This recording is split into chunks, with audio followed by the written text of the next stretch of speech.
8ನೇ ಅಧ್ಯಾಯ. ಕುಷ್ಠರೋಗಿಯ ಮೇಲೆ ಕೃಪೆ.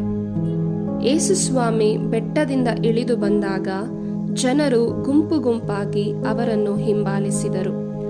ಆಗ ಒಬ್ಬ ಕುಷ್ಠರೋಗಿ ಯೇಸುವಿನ ಮುಂದೆ ಬಂದು ತಲೆಬಾಗಿ, ಸ್ವಾಮಿ, ತಾವು ಮನಸ್ಸು ಮಾಡಿದರೆ ನನ್ನನ್ನು ಗುಣಮಾಡಬಲ್ಲಿರಿ ಎಂದು ಬೇಡಿದನು. ಯೇಸು ಕೈಚಾಚಿ ಅವನನ್ನು ಮುಟ್ಟಿ, ಖಂಡಿತವಾಗಿಯೂ ನನಗೆ ಮನಸ್ಸಿದೆ, ಗುಣಹೊಂದು ಎಂದರು. ತಕ್ಷಣವೇ ಅವನ ಕುಷ್ಠವು ಮಾಯವಾಯಿತು. ಯೇಸು ಅವನಿಗೆ, ಎಚ್ಚರಿಕೆ, ನೀನು ಗುಣ ಹೊಂದಿರುವುದನ್ನು ಯಾರಿಗೂ ಹೇಳಕೂಡದು, ಆದರೆ ನೆಟ್ಟಗೆ ಯಾಚಕನ ಬಳಿಗೆ ಹೋಗು, ಅವನು ನಿನ್ನನ್ನು ಪರೀಕ್ಷಿಸಿ ನೋಡಲಿ. ಅನಂತರ ಮೋಶೆ ನಿಯಮಿಸಿರುವ ಪ್ರಕಾರ ಶುದ್ಧೀಕರಣ ವಿಧಿಯನ್ನು ಅನುಸರಿಸು, ಇದು ಜನರಿಗೆ ಸಾಕ್ಷಿಯಾಗಿರಲಿ ಎಂದರು. ಅನ್ಯ ಧರ್ಮೀಯನಲ್ಲೂ ಅತಿಶಯ ವಿಶ್ವಾಸ. ಯೇಸುಸ್ವಾಮಿ ಕಫೆರ್ನಾವೂಮ್ ಊರಿಗೆ ಬಂದಾಗ ಶತಾಧಿಪತಿಯೊಬ್ಬನು ಅವರನ್ನು ಎದುರುಗೊಂಡನು. ಪ್ರಭು, ನನ್ನ ಸೇವಕ ಮನೆಯಲ್ಲಿ ಪಾರ್ಶ್ವವಾಯು ರೋಗದಿಂದ ಹಾಸಿಗೆ ಹಿಡಿದಿದ್ದಾನೆ, ಬಹಳವಾಗಿ ನರಳುತ್ತಿದ್ದಾನೆ ಎಂದು ವಿನಂತಿಸಿದನು. ಯೇಸು, ನಾನೇ ಬಂದು ಅವನನ್ನು ಗುಣಪಡಿಸುತ್ತೇನೆ ಎಂದರು. ಅದಕ್ಕೆ ಆ ಶತಾಧಿಪತಿ, ಪ್ರಭುವೇ, ತಾವು ನನ್ನ ಮನೆಗೆ ಬರುವಷ್ಟು ಯೋಗ್ಯತೆ ನನಗಿಲ್ಲ. ತಾವು ಒಂದೇ ಒಂದು ಮಾತು ಹೇಳಿದರೆ ಸಾಕು, ನನ್ನ ಸೇವಕ ಸ್ವಸ್ಥನಾಗುವನು. ಏಕೆಂದರೆ ನಾನು ಮತ್ತೊಬ್ಬರ ಕೈ ಕೆಳಗಿರುವವನು, ನನ್ನ ಅಧೀನದಲ್ಲೂ ಸೈನಿಕರಿದ್ದಾರೆ. ಅವರಲ್ಲಿ ಒಬ್ಬನಿಗೆ ನಾನು ಬಾ ಎಂದರೆ ಬರುತ್ತಾನೆ, ಇನ್ನೊಬ್ಬನಿಗೆ ಹೋಗು ಎಂದರೆ ಹೋಗುತ್ತಾನೆ, ಸೇವಕನಿಗೆ ಇಂಥದ್ದನ್ನು ಮಾಡು ಎಂದರೆ ಮಾಡುತ್ತಾನೆ ಎಂದನು. ಈ ಮಾತನ್ನು ಕೇಳಿದ್ದೇ ಯೇಸುವಿಗೆ ಅತ್ಯಾಶ್ಚರ್ಯವಾಯಿತು. ತಮ್ಮನ್ನು ಹಿಂಬಾಲಿಸಿ ಬರುತ್ತಿದ್ದ ಜನರನ್ನು ನೋಡಿ ಹೀಗೆಂದರು, ಇಂಥ ಗಾಢ ವಿಶ್ವಾಸವನ್ನು ನಾನು ಇಸ್ರಾಯೇಲ್ ಜನರಲ್ಲಿ ಕೂಡ ಕಾಣಲಿಲ್ಲವೆಂದು ನಿಮಗೆ ನಿಶ್ಚಯವಾಗಿ ಹೇಳುತ್ತೇನೆ. ಪೂರ್ವ ಪಶ್ಚಿಮ ದಿಕ್ಕುಗಳಿಂದ ಅನೇಕ ಜನರು ಬಂದು ಅಬ್ರಹಾಮ, ಈಸಾಕ, ಯಾಕೋಬರ ಸಮೇತ ಸ್ವರ್ಗ ಸಾಮ್ರಾಜ್ಯದ ಹಬ್ಬದೂಟದಲ್ಲಿ ಭಾಗಿಗಳಾಗುವರು. ಆದರೆ ಯಾರು ಈ ಸಾಮ್ರಾಜ್ಯಕ್ಕೆ ಬಾಧ್ಯಸ್ಥರೋ ಅವರನ್ನೇ ಹೊರಗೆ ದಬ್ಬಲಾಗುವುದು. ಅಲ್ಲಿ ಆ ಕಾರ್ಗತ್ತಲಲ್ಲಿ ಅವರ ಗೋಳಾಟವೇನು, ಹಲ್ಲು ಕಡಿತವೇನು. ಅನಂತರ ಯೇಸು ಆ ಶತಾಧಿಪತಿಗೆ, ಇನ್ನು ಮನೆಗೆ ಹೋಗು, ನೀನು ವಿಶ್ವಾಸಿಸಿದಂತೆಯೇ ಆಗುವುದು ಎಂದರು. ಅದೇ ಕ್ಷಣದಲ್ಲಿ ಅವನ ಸೇವಕನು ಸ್ವಸ್ಥನಾದನು. ಕಾಯಿಲೆ ಕಷ್ಟಗಳ ನಿವಾರಣೆ. ತರುವಾಯ ಯೇಸುಸ್ವಾಮಿ ಪೇತ್ರನ ಮನೆಗೆ ಬಂದರು.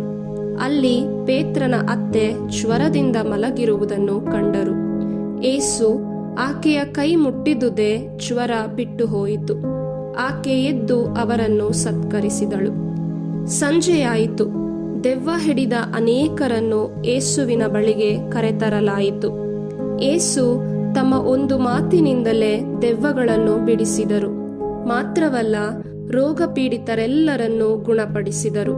ಹೀಗೆ ನಮ್ಮ ದುರ್ಬಲತೆಗಳನ್ನು ವಹಿಸಿಕೊಂಡನು, ನಮ್ಮ ರೋಗ ರುಜಿನಗಳನ್ನು ಆತನೇ ಪರಿಹರಿಸಿದನು ಎಂಬ ಯೆಶಾಯನ ಪ್ರವಾದನೆ ಈಡೇರಿತು.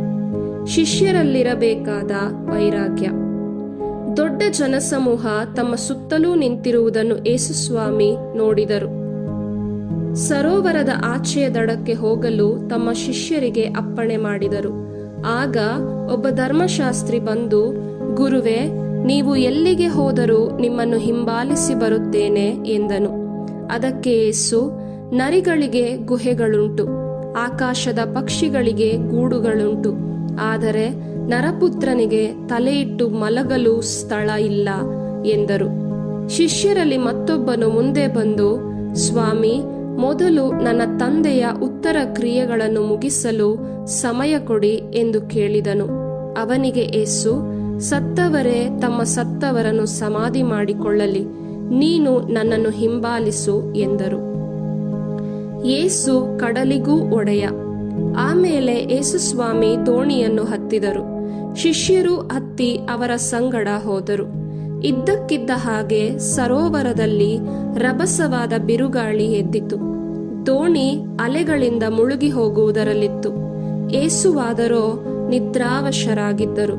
ಶಿಷ್ಯರು ಹತ್ತಿರಕ್ಕೆ ಬಂದು ಅವರನ್ನು ಹೆಬ್ಬಿಸಿ, ಸ್ವಾಮಿ, ಕಾಪಾಡಿ, ನಾವು ನೀರು ಪಾಲಾಗುತ್ತಿದ್ದೇವೆ ಎಂದರು. ಅದಕ್ಕೆ ಯೇಸು, ಅಲ್ಪ ವಿಶ್ವಾಸಿಗಳೇ, ನಿಮಗೇಕೆ ಇಷ್ಟು ಭಯ ಎಂದರು. ಅನಂತರ ಎದ್ದು ನಿಂತು ಸುಂಟರ ಗಾಳಿಯನ್ನು, ಸರೋವರವನ್ನು ಗದರಿಸಿದರು. ಆಗ ವಾತಾವರಣ ಪ್ರಶಾಂತವಾಯಿತು. ಶಿಷ್ಯರು ನಿಬ್ಬೆರಗಾದರು. ಗಾಳಿಯು, ಸರೋವರವು ಇವರು ಹೇಳಿದಂತೆ ಕೇಳಬೇಕಾದರೆ ಇವರೆಂತಹ ವ್ಯಕ್ತಿಯಾಗಿರಬೇಕು ಎಂದುಕೊಂಡರು. ದೆವ್ವ ಹಿಡಿದಿದ್ದ ಮತ್ತಿಬ್ಬರಿಗೆ ವಿಮೋಚನೆ. ಯೇಸುಸ್ವಾಮಿ ಗಲಿಲೇಯ ಸರೋವರವನ್ನು ದಾಟಿ ಆಚೆಯ ಕಡೆಯಿದ್ದ ಗದರೇನ ಎಂಬ ಪ್ರಾಂತ್ಯಕ್ಕೆ ಬಂದರು. ದೆವ್ವ ಹಿಡಿದಿದ್ದ ಇಬ್ಬರು ಸಮಾಧಿಯ ಗುಹೆಗಳಿಂದ ಹೊರಬಂದು ಅವರಿಗೆ ಎದುರಾದರು. ಅವರಿಬ್ಬರು ಮಹಾಕ್ರೂರಿಗಳು. ಈ ಕಾರಣ ಯಾರೂ ಆ ಮಾರ್ಗವಾಗಿ ಹೋಗಲಾಗುತ್ತಿರಲಿಲ್ಲ. ಅವರು ಯೇಸುವನ್ನು ನೋಡಿದೊಡನೆಯೇ, ಓ ದೇವರ ಪುತ್ರನೇ, ನಿಮಗೇಕೆ ನಮ್ಮ ಗೊಡವೆ? ನಿಯಮಿತ ಕಾಲಕ್ಕೆ ಮುಂಚೆಯೇ ನಮ್ಮನ್ನು ಪೀಡಿಸಲು ಬಂದಿರಾ ಎಂದು ಕೂಗಿಕೊಂಡರು. ಹಂದಿಗಳ ದೊಡ್ಡ ಹಿಂಡೊಂದು ಅಲ್ಲಿಂದ ಸ್ವಲ್ಪ ದೂರದಲ್ಲೇ ಮೇಯುತ್ತಿತ್ತು. ನೀವು ನಮ್ಮನ್ನು ಹೊರದೂಡಿದ್ದೇ ಆದರೆ ಆ ಹಂದಿಗಳ ಹಿಂಡಿಗೆ ನಮ್ಮನ್ನು ಕಳುಹಿಸಿಕೊಡಿ ಎಂದು ಆ ದೆವ್ವಗಳು ಯೇಸುವನ್ನು ಬೇಡಿಕೊಂಡವು. ಯೇಸು ಹೋಗಿ ಎಂದು ಅಪ್ಪಣೆ ಇತ್ತರು. ದೆವ್ವಗಳು ಹೊರಗೆ ಬಂದು ಹಂದಿಗಳ ಹಿಂಡನ್ನು ಹೊಕ್ಕವು. ಆ ಕ್ಷಣವೇ ಆ ಹಿಂಡೆಲ್ಲ ಬೆಟ್ಟದ ಕಡಿದಾದ ಬದಿಯಿಂದ ಧಾವಿಸಿ ಸರೋವರಕ್ಕೆ ಬಿದ್ದು ನೀರು ಪಾಲಾಗಿ ಹೋಯಿತು. ಹಂದಿ ಮೇಯಿಸುತ್ತಿದ್ದವರು ಅಲ್ಲಿಂದ ಪಲಾಯನ ಮಾಡಿ ಊರಿಗೆ ಓಡಿ ಹೋಗಿ ನಡೆದದ್ದೆಲ್ಲವನ್ನು ಮತ್ತು ದೆವ್ವ ಮೆಟ್ಟಿದ್ದವರಿಗೆ ಸಂಭವಿಸಿದ್ದನ್ನೂ ವರದಿ ಮಾಡಿದರು. ಆಗ ಊರಿಗೆ ಊರೇ ಯೇಸುವನ್ನು ನೋಡಲು ಬಂದಿತು. ಅವರನ್ನು ಕಂಡು ತಮ್ಮ ಆಸುಪಾಸನ್ನು ಬಿಟ್ಟು ಹೋಗಬೇಕೆಂದು ಮನವಿ ಮಾಡಿಕೊಂಡಿತು.